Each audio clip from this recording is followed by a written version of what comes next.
शांताकारं भुजगशयनं पद्मनाभं सुरेशं विश्वाधारं गगनसदृशं मेघवर्णं शुभांगं लक्ष्मीकान्तं कमलनयनं योगभिर्ध्यानगम्यं वंदे विष्णुं भवभयहरं सर्वलोकैकनाथं। हरे कृष्णा। आप सभी को परमा एकादशी की हार्दिक शुभकामनाएं। भगवान श्री हरि विष्णु और माता लक्ष्मी की कृपा सदैव आप और आपके समस्त परिवार पर बनी रहे। आज है 11 जून 2026, दिन है गुरुवार और आज है पुरुषोत्तम मास की एकादशी, जिसका नाम है परमा एकादशी। और इस वीडियो में आप सुनेंगे परमा एकादशी व्रत की पावन कथा।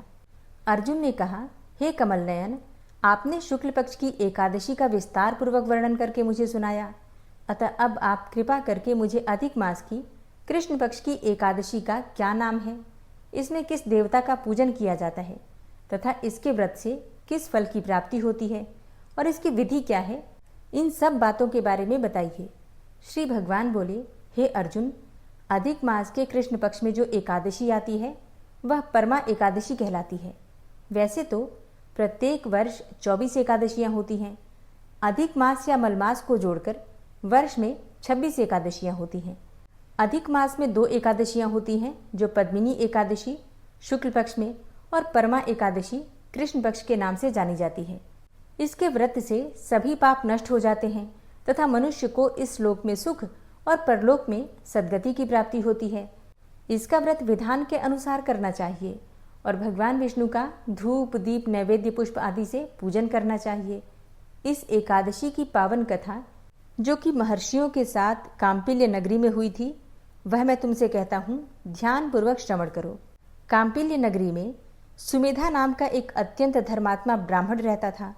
उसकी स्त्री अत्यंत पवित्र तथा पतिव्रता थी, लेकिन किसी पूर्व पाप के कारण वह दंपति अत्यंत दरिद्रता का जीवन व्यतीत कर रहे थे। ब्राह्मण को भिक्षा मांगने पर भी भिक्षा नहीं मिलती थी। उस ब्राह्मण की पत्नी वस्त्रों से रहित होते हुए भी अपने पति की सेवा करती थी तथा अतिथि को अन्न देकर स्वयं भूखी रह जाती थी और पति से कभी भी किसी भी वस्तु की मांग नहीं करती थी। दोनों पति पत्नी घोर निर्धनता का जीवन व्यतीत कर रहे थे। एक दिन ब्राह्मण अपनी स्त्री से बोला, हे प्रिय, जब मैं धनवानों से धन की याचना करता हूँ तो वह मुझे मना कर देते हैं। गृहस्थी धन के बिना नहीं चलती, इसलिए यदि तुम्हारी सहमति हो तो मैं परदेश जाकर कुछ काम करूं, क्योंकि विद्वानों ने कर्म की ही प्रशंसा की है। तब ब्राह्मण की पत्नी ने विनीत भाव से कहा, हे स्वामी, मैं आपकी दासी हूँ। पति अच्छा और बुरा जो कुछ भी कहे, पत्नी को वही करना चाहिए। मनुष्य को पूर्व जन्म में किए हुए कर्मों का फल मिलता है। सुमेरु पर्वत पर रहते हुए भी मनुष्य को बिना भाग्य के स्वर्ण नहीं मिलता। पूर्व जन्म में जो मनुष्य विद्या और भूमि दान करते हैं, उन्हें अगले जन्म में विद्या और भूमि की प्राप्ति होती है। ईश्वर ने भाग्य में जो कुछ भी लिखा है उसे टाला नहीं जा सकता। यदि कोई मनुष्य दान नहीं करता तो प्रभु उसे केवल अन्न ही देते हैं। इसलिए आपको इसी स्थान पर रहना चाहिए, क्योंकि मैं आपका बिछोह नहीं सह सकती। पति के बिना स्त्री की माता पिता भाई ससुर तथा संबंधी आदि सभी निंदा करते हैं। इसीलिए हे स्वामी, कृपा करके आप कहीं न जाएं। जो भाग्य में होगा वह यहीं प्राप्त हो जाएगा। स्त्री की सलाह मानकर ब्राह्मण परदेश नहीं गया। इसी प्रकार समय बीतता रहा। एक बार कौंडिन्य ऋषि वहां आए। तब ऋषि को देखकर ब्राह्मण सुमेधा और उसकी स्त्री ने उन्हें प्रणाम किया और बोले, आज हम धन्य हो गए। आपके दर्शन से आज हमारा जीवन सफल हुआ। ऋषि को उन्होंने आसन तथा भोजन दिया और भोजन देने के बाद पतिव्रता ब्राह्मणी ने कहा, हे ऋषिवर, कृपा करके आप मुझे दरिद्रता का नाश करने की विधि बतलाइए। मैंने अपने पति को परदेश में जाकर धन कमाने से रोका है। मेरे भाग्य से आप आ गए हैं। मुझे पूर्ण विश्वास है कि अब मेरी दरिद्रता शीघ्र ही नष्ट हो जाएगी। अतः आप हमारी दरिद्रता को नष्ट करने के लिए कोई उपाय बताएं। ब्राह्मणी की बात सुनकर कौंडिन्य ऋषि बोले, हे ब्राह्मणी, मलमास की कृष्ण पक्ष की परमा एकादशी के व्रत से सभी पाप, दुख और दरिद्रता आदि नष्ट हो जाते हैं। जो मनुष्य इस व्रत को करता है वह धनवान हो जाता है। इस व्रत में नृत्य गायन आदि सहित रात्रि जागरण करना चाहिए। यह एकादशी धन वैभव देती है तथा पापों का नाश करके उत्तम गति भी प्रदान करने वाली होती है। धनाधिपति कुबेर ने भी इस एकादशी व्रत का पालन किया था, जिससे प्रसन्न होकर भगवान भोलेनाथ ने उन्हें धनाध्यक्ष का पद प्रदान किया। इसी व्रत के प्रभाव से सत्यवादी राजा हरिश्चंद्र को पुत्र, स्त्री और राज्य की प्राप्ति हुई थी। तदुपरांत कौंडिन्य ऋषि ने उन्हें एकादशी के व्रत का समस्त विधान कह सुनाया। ऋषि ने कहा, हे ब्राह्मणी, पंचरात्रि व्रत इससे भी ज्यादा उत्तम है। परमा एकादशी के दिन प्रातःकाल नित्य कर्म से निवृत्त होकर विधान पूर्वक पंचरात्रि व्रत आरंभ करना चाहिए।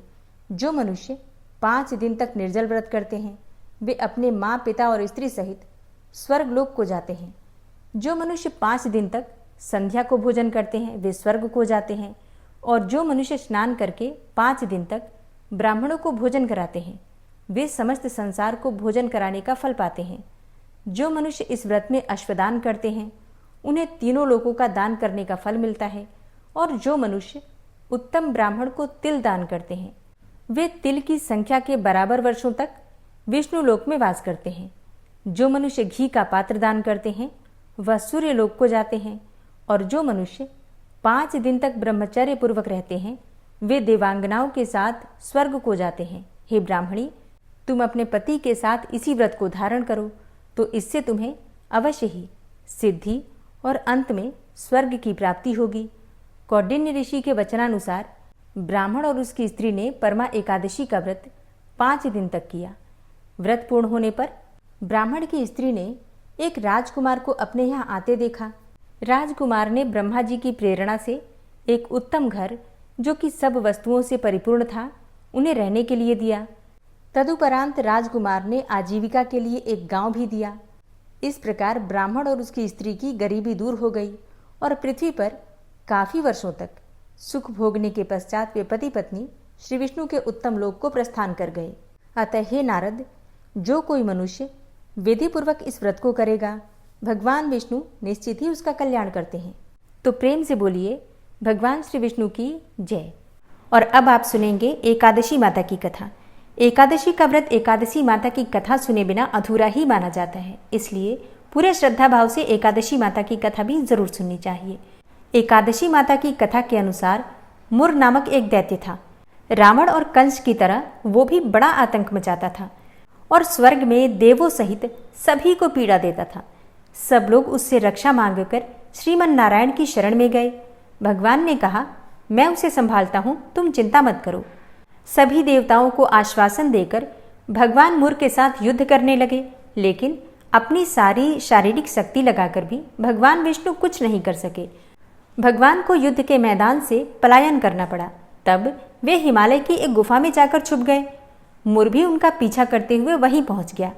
भगवान ने ध्यान करना शुरू किया और उनके मन से एक शक्ति उत्पन्न की, उनकी मानसिक शक्ति, और इस शक्ति ने बाहर आकर मुर को अपनी तलवार से मार डाला। हम जानते हैं कि शरीर में 10 इंद्रियां हैं, 5 ज्ञानेंद्रिय और 5 कर्मेंद्रिय। 11वीं इंद्रिय है मन। संस्कृत में एकादशी का अर्थ है 11। चूंकि यह देवी उनके मन अर्थात भगवान की 11वीं इंद्रिय से निकली थी, इसलिए भगवान ने उन्हें एकादशी के नाम से पुकारा। एकादशी माता की उत्पत्ति का दिन उनके नाम से ही जाना जाने लगा। माता एकादशी के अंतिम चरण के दौरान उत्पन्न हुई थी, इसलिए इसे जयंती कहते हैं। और उन्होंने द्वादशी के पहले चरण के दौरान दैत्य को मार डाला था, इसे स्मरंती कहते हैं। अब एकादशी के दिन व्रत क्यों करना चाहिए, भोजन क्यों नहीं करना चाहिए, तो इस बारे में भगवान ने घोषणा की कि एकादशी के दौरान देवी के इस महान कार्य के कारण पूरे जगत में कोई भी पाप नहीं रहेगा। लेकिन पाप तो पहले से ही है। जब उसने यह सुना तो पाप पुरुष आश्रय की तलाश में इधर उधर भागने लगा। एकादशी के दौरान वह कहाँ रहेगा? वह जहां भी गया सभी ने उसे आश्रय देने से इनकार कर दिया। तब अंत में भोजन अर्थात अन्न एकादशी के दौरान उसे आश्रय देने के लिए सहमत हो गया। इसके बारे में एक श्लोक है, यानि कानि च पापानि ब्रह्महत्यादिकानि च अन्नमाश्रित्य सर्वाणि तिष्ठन्ति हरिवासरे अघम स केवलम भुंक्ते यो भुंक्ते हरिवासरे। तो एकादशी के दौरान सभी पाप भोजन में ही आश्रय लेते हैं, और जो कोई मनुष्य इस दौरान यानी एकादशी के दौरान भोजन करता है, ये पाप उस व्यक्ति में प्रवेश करेंगे और रोग, समस्या, हानि, परेशानी इत्यादि बन जाएंगे। इसलिए एकादशी के दिन व्रत धारण करना चाहिए। भगवान विष्णु ने कहा कि जो भी मनुष्य एकादशी के दिन व्रत धारण करेगा उसके समस्त पाप नष्ट हो जाएंगे और उसे अंत में विष्णुलोक की भी प्राप्ति होगी। एकादशी को विष्णु भगवान की कन्या भी कहा जाता है क्योंकि वह भगवान की मानस पुत्री हैं। उनकी मूर्ति पूरी जगन्नाथ मंदिर और द्वारका धाम में भी है। भगवान के धर्म की रक्षा के लिए जितने भी अवतार हैं वे सभी एकादशी के दिन ही हुए हैं, इसलिए यह इतना पवित्र दिन है। एकादशी व्रत का प्रभाव बताते हुए भगवान श्री कृष्ण ने धर्मराज युधिष्ठिर से कहा, गालव मुनि का भद्रशील नाम का एक पुत्र था। भद्रशील ने छोटी उम्र से ही एकादशी व्रत का पालन करना शुरू कर दिया। मुनि ने उन्हें ऐसा करने के लिए कभी नहीं कहा था। एक बार मुनि ने भद्रशील से पूछा कि उन्हें इस व्रत को करने को किसने कहा है। भद्रशील ने कहा कि मैं तो कई जन्मों से एकादशी का व्रत करता आ रहा हूँ। आमतौर पर किसी को भी अपना पिछला जन्म याद नहीं रहता। जब तक आप माँ के गर्भ में होंगे तब तक आपको पिछले जन्मों की याद रहेगी, लेकिन जन्म से ठीक पहले यह स्मृति मिट जाती है। लेकिन भद्रशील को पिछले जन्म की याद उस समय भी थी। यह एकादशी व्रत की शक्ति थी जिसका वे पालन करते थे। वे एक पूर्व जन्म में धर्मकीर्ति नामक राजा थे। धर्मकीर्ति बहुत क्रूर था, उसे कोई पसंद नहीं करता था। ऐसा कोई पाप नहीं था जो उसने नहीं किया हो। एक बार वह अपने सैनिकों के साथ शिकार पर गया। उसने एक हिरण को देखा और अपने सैनिकों को उस हिरण को चारों ओर से घेरने के लिए कहा। राजा ने कहा कि जो भी उस हिरण को भागने देगा उसका पूरा परिवार मार डाला जाएगा। हिरण ने यह सुना और सोचा, बेचारे सैनिक, मैं उनमें से किसी को कुछ भी नहीं होने दूंगा। हिरण राजा के पास से निकल भागा। राजा ने हिरण का पीछा किया। सूर्यास्त होते राजा एक घने जंगल के अंदर फंस गया। हिरण कहीं दिखाई नहीं दे रहा था। राजा ने एक पेड़ के नीचे रात बिताई। उसने दिन भर में कुछ भी नहीं खाया था। उसे चारों ओर से खतरनाक जानवरों के गुर्राने की आवाज़ भी सुनाई दे रही थी। वह सो भी नहीं सका। राजा ने डर से श्रीहरि परमात्मा से प्रार्थना करना शुरू कर दिया। फिर सुबह होते ही उसकी मृत्यु हो गई। यमदूत आए और उसे यमराज के पास ले गए। यमराज ने पूछा, तुम लोग इन्हें यहाँ क्यों लाए हो? इनका स्थान तो वैकुंठ में भगवान महाविष्णु के बगल में है। यमदूतों ने यमराज से कहा, लेकिन राजन, यह तो महापापी है। यमराज बोला, नहीं, वह सब चला गया है, ये अब बिल्कुल पवित्र है। जिस दिन इसकी मृत्यु हुई वह एकादशी थी। उन्होंने दिन भर उपवास किया और रात में जागते हुए श्रीहरि का स्मरण किया। उनके सारे पाप दूर हो गए, ये पवित्र हो गए। तब यमराज ने स्वयं एक स्वर्ण रथ बुलवाया और राजा को वैकुंठ भेज दिया। इसके बाद जब लोगों को इस बारे में पृथ्वी पर पता चला तो वे सभी एकादशी का पालन करने के लिए और अधिक उत्साहित हो गए। तो प्रेम से बोलिए, एकादशी माता की जय।